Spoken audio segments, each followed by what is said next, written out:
Good morning. நான் உங்கள் maths teacher பேசுகிறேன். All of you welcome to our maths ma'am TNPSC class. இன்றைக்கி பார்த்தீங்கன்னா அல்ஜிப்ராவில் பாருங்கள், if X square minus Y square equal to 16, X square minus Y square 16 கொடுத்துட்டாங்க. And X plus Y வந்து 8ன்னு கொடுத்துருக்காங்க. Then what about X minus Y? அப்போ X minus Y என்னவாக இருக்கும்? இதுதான் நம்மளுடைய கேள்வி. இது ஜஸ்ட் ஒன்றுமே இல்லை. உங்களுக்கு நல்ல ஜஸ்ட்டு ஃபார்முலா நல்லா தெரிஞ்சிருந்தால் நீங்கள் டக்குன்னு அப்படியே போட்டுக்கலாம்.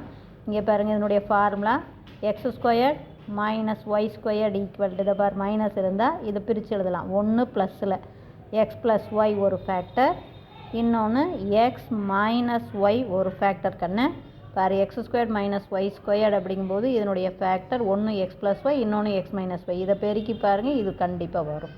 இது ஈஸியாக டக்குன்னு ஞாபகம் வச்சுக்கலாங்க. மைனஸ் அப்படின்னா ஒரு ப்ராக்கெட்டில் ப்ளஸ் ஃபேக்டரில் பிரித்து எழுதுனா ஒன்று மைனஸில்.